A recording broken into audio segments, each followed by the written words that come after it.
দেখুন আমাদের আদার আচার কিন্তু একদম রেডি। তো এখন এখান থেকে নিয়ে আমি একটু ঠাকুমাকে দিই। 1 চামচ করেই খাও ঠাকুমা, বেশি খেতে হবে না। তুলে নেই। এগুলো কিন্তু আপনারা রুটি পরোটা সবকিছুর সাথেই খেতে পারেন। 2 দিন আগে আমি আর নাতনি কলকাতা গেছিলাম। আসার পথে দারুণ বৃষ্টি, ছাতায়ও জল মানে না। তা আসার পর খুসখুসানি কাশি হয়েছে। এই কাশি তো আর বাড়তে দেওয়া যাবে না, তাই কাশি কমানোর জন্য দারুণ একটা রান্না করব। আর আজকে যেই রান্নাটা করব সেটা কিন্তু এখন দেখবেন বর্ষাকালের সিজনে মোটামুটি সবারই কাশি হচ্ছে, এই জন্য কিন্তু দারুণ একটা জিনিস, সেটা হচ্ছে আদার আচার করব। টক ঝাল আদার আচার একদম অন্যভাবে। তো আমরা কিভাবে করি আপনারা প্রথম থেকে পুরো রান্নাটা শেষ পর্যন্ত দেখতে থাকুন। এই দেখেন, এই রান্নাটা করার জন্য আদা লাগবে। 2 টুকরা আদা নিছি। 2 টুকরা তো লাগবে না, 1 টুকরাই হয়ে যাবে।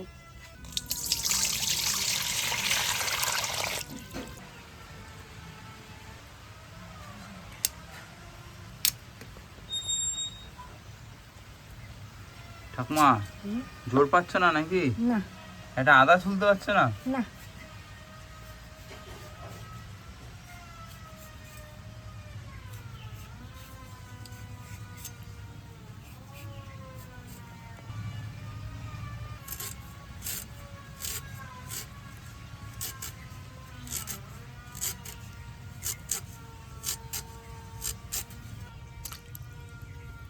আজকে যে রান্নাটা আমরা করছি এটা কিন্তু ভীষণ ভীষণ উপকারী একটা রান্না। আপনারা কিন্তু বানিয়ে অনেক দিন পর্যন্ত কিন্তু এই রান্নাটা সংরক্ষণও করতে পারেন, ফ্রিজে রাখবেন অবশ্যই। দেখবেন অনেকের বাড়িতে এরকম আছে যাদের কিন্তু খুব তাড়াতাড়ি অসুস্থ হয়ে পড়ে, বা খুব তাড়াতাড়ি একটু বর্ষাকাল বা শীতকাল আসলে কিন্তু জ্বর আসে, সর্দি কাশি আসে, তাদের জন্য কিন্তু এই রান্নাটা একদম পারফেক্ট। এটা প্রত্যেক দিন একবার করে খাবেন, দেখবেন ভীষণ উপকার পাবেন। লাইক যেরকম চ্যবনপ্রাশ আমরা খাই একবার করে, ওরকমভাবে খাবেন, দেখবেন ভীষণ উপকার পাবেন। আর খেতেও কিন্তু দারুণ টেস্ট হয়। এটা মানে নর্মাল যে আদার আচার রান্না খাই একদমই কিন্তু সেরকম না, টোটালি অন্যরকম একটা রান্না।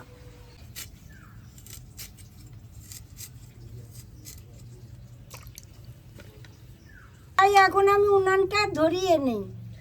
এই রান্নাটায় দেবো বলে আজকে প্রথমবার এই কাশ্মীর লঙ্কাগুলো এনেছি, গোটা গোটা লঙ্কা। সাইজ কি এক একটা, কি বিশাল বড় বড় লঙ্কা। এই লঙ্কায় ঝাল হবে না, এই লঙ্কাগুলো ঝাল হবে না, এগুলো জাস্ট কালারের জন্য মানুষ ব্যবহার করে। ঝাল লঙ্কাও নিয়েছে এখানে। এই লঙ্কাগুলো যেমন ঝাল লঙ্কা, এগুলো ছোট ছোট সাইজ, কিন্তু এই কাশ্মীর লঙ্কাগুলো সাইজই আলাদা একটা।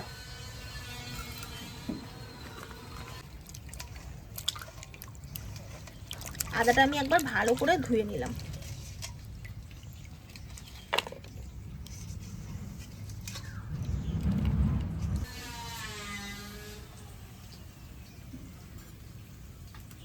এমনি সময় উনান ধরাইতে কোনো কষ্ট নেই, তাড়াতাড়ি ধরে যায় জানেন। আর এই বর্ষার সময় কাঠ নেতাইয়া থাকে তো সহজে আর ধরে না, আর উনানও ভিজে যায়, তুই করে ধরে না।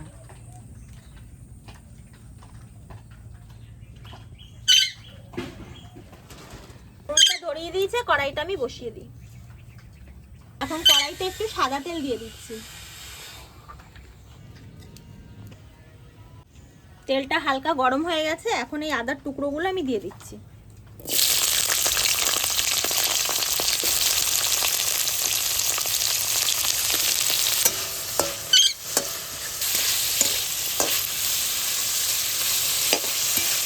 এই তুই এত ডাকছিস কেন?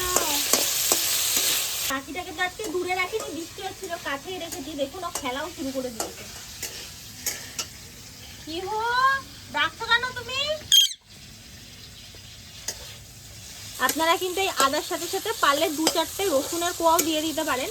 যেহেতু আজকে আমি আর ঠাকুমা দুজনে মিলে খাবো, তো ঠাকুমা তো রসুন খায় না, তো আমি ওই জন্য আজকে আর রসুনটা দিচ্ছি না। আদাটা দেখুন একটু হালকা লাল লাল করে ভেজে নিয়েছি, এখন আদাটা আমি তুলে নিই।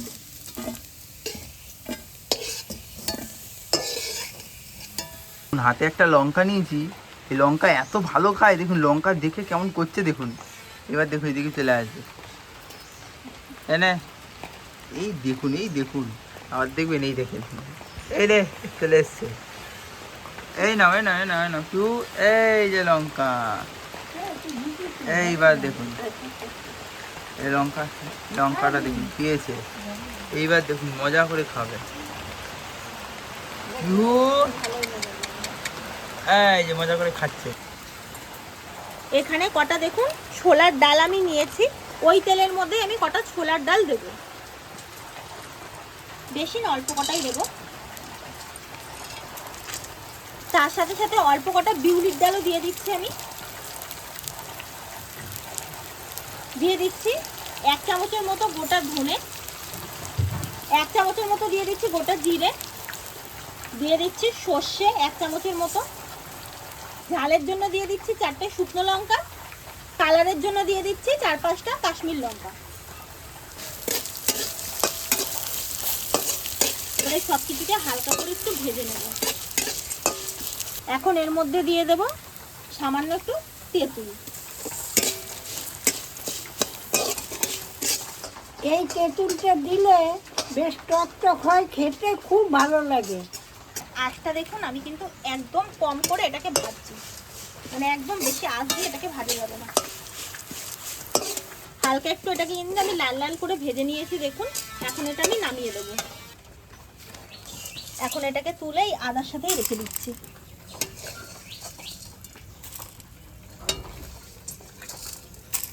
এই তেঁতুলের ভেতর থেকে বীজটা আমি একটু বার করে নিই। আর তার সাথে সাথে আরেকটা জিনিস আপনাদের বলে দিই, এখানে দেখুন লঙ্কাগুলো কিন্তু আমি অতিরিক্ত পরিমাণে ভাজিনি, হালকা ভেজেছি। তার কারণ লঙ্কার যে কালারটা না হলে কিন্তু নষ্ট হয়ে যাবে, বেশি পুড়ে গেলে লঙ্কা সেই লাল কালারটা আসবে না, যেহেতু কাশ্মীর লঙ্কা দেওয়া আছে, ঝাল লঙ্কা দেওয়া আছে, ওই জন্য। এখন এগুলো ঠান্ডা হয়ে গেছে, একটা মিক্সিং জারে আমি ঢেলে নিই।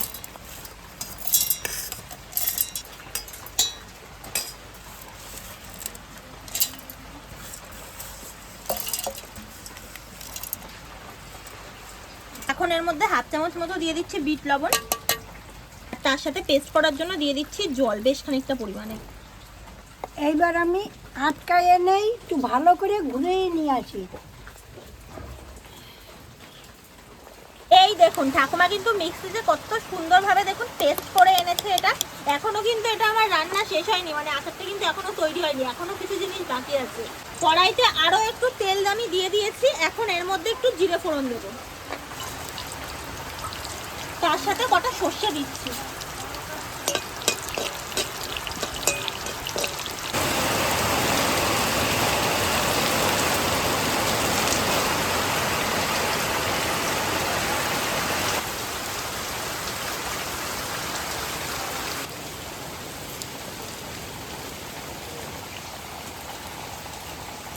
এখন এর মধ্যে অল্প একটু হিং দেবো।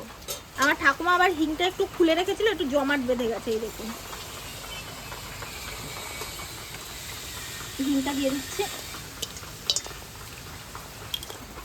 বৃষ্টির জ্বালায় আমি জমে যাচ্ছি, আর হিং তো জমবি। হিংটা দেওয়ার পর এখন এর মধ্যে কটা কারি পাতাও আমি দিয়ে দিচ্ছি। আমি কিন্তু আঁচটা একদমই কম রেখেছি, কারি পাতাটা যাতে না ছুটে তার জন্য। দেখুন কারি পাতাটা লাল লাল হয়ে গেছে, লাল লাল না ঠিক, মানে একটু হালকা ভাজা ভাজা হয়ে গেছে। এখন এই মশলাটা আমি দিয়ে দেবো। এখন সম্পূর্ণ পেস্টটা দিয়ে দিচ্ছি।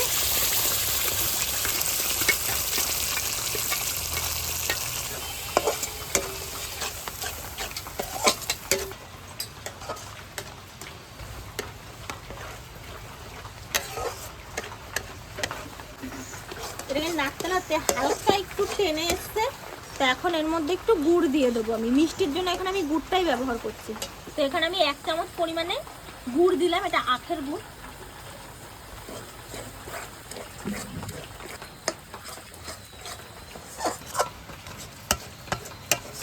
এইটা হয়ে গেলে একটু খাবো, আর বয়ম ভরে ফ্রিজে রেখে দেবো। তার মানে এই যে আবার বৃষ্টি নামে, ভিজলাম কি বাসন দিলাম কি স্নান করলাম, ঠান্ডা লেগে গেল না, একটু একটু করে বাইর করে খাবো, তাহলে কাশিটা হবে না। দেখুন এই আচারটা কিন্তু তৈরি করতে করতে এই দেখুন চারিদিকে কিন্তু তেলগুলো ছেড়ে একদম কিন্তু আচারটা একটা মানে জলের মতো হয়ে যাচ্ছে, মানে তখন আপনার বুঝতে হবে আচারটা হয়ে গেছে। তো এর থেকে বেশি আর আমি জাল করবো না, এখন আমি নামিয়ে নেবো। এখন এটাকে তুলে নিয়ে নেব।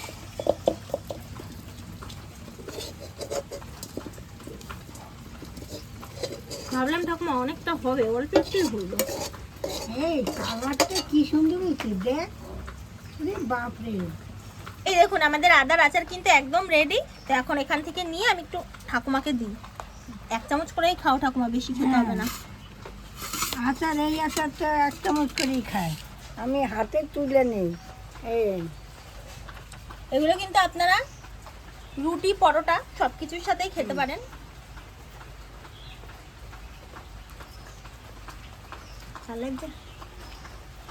আচারটা খেতে এত সুন্দর হয়েছে, ঝাল ঝাল টক টক নুন মিষ্টি সব সমান। ও এত ফাইন হয়েছে খেতে, কি বলবো আপনাদের।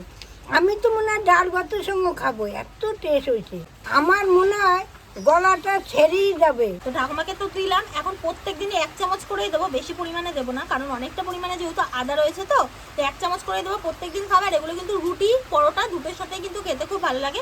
আবার আপনারা চাইলে কিন্তু শুধু শুধুও খেতে পারেন। তাহলে আজকে তো আপনাদের একটা দারুণ সুন্দর রান্না করে দেখালাম। আপনাদের যাদের বাড়িতে সর্দি কাশি বা যে কোনো ধরুন জ্বর আসলো, আপনারা কিন্তু এই রান্নাটা আদার আচারটা অবশ্যই কিন্তু করে খেতে পারেন।